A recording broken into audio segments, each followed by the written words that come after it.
Kamu tahu nggak, ada kode rahasia tentang kemunculan kepala juru roti dan kepala juru minum yang dipenjara bareng Yusuf. Ini menarik banget, karena ini bukan peristiwa kebetulan. Seperti Tuhan kasih spoiler tentang rencana penyelamatannya buat manusia.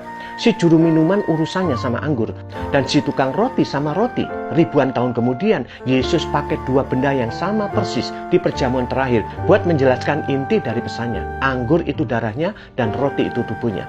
Hubungannya makin seru kalau kita lihat nasib kedua orang itu. Si juru minuman anggur akhirnya bebas dan hidup lagi, sedangkan si juru roti malah dihukum mati. Nah, di sini pesannya dalam banget. Dalam bahasa Alkitab, darah itu simbol nyawa dan pengampunan.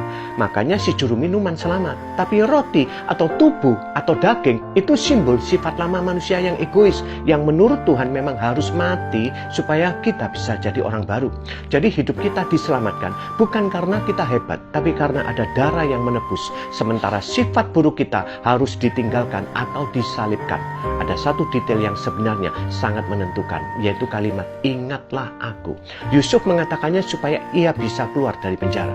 Harapannya sederhana, ada manusia yang menolong, tapi yang terjadi justru sebaliknya. Juru minuman itu lupa selama 2 tahun.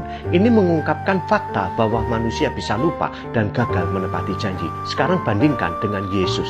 Ia juga berkata, lakukan ini untuk mengingat aku. Bedanya besar. Yesus gak minta diingat supaya dia dibebaskan, melainkan supaya kita selalu ingat bahwa kitalah yang sudah dibebaskan dari penjara dosa. Artinya, keselamatan kita gak tergantung pada ingatan manusia, tapi pada karya Allah sendiri. Menariknya, kedua peristiwa ini sama-sama dipatok dalam 3 hari. Yusuf perlu buat tentang pemulihan dalam 3 hari, dan Yesus bangkit pada hari ketiga.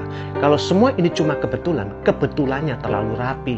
Jauh lebih masuk akal kalau Alkitab memang disusun oleh satu pribadi yang sama. Amazing. Amin.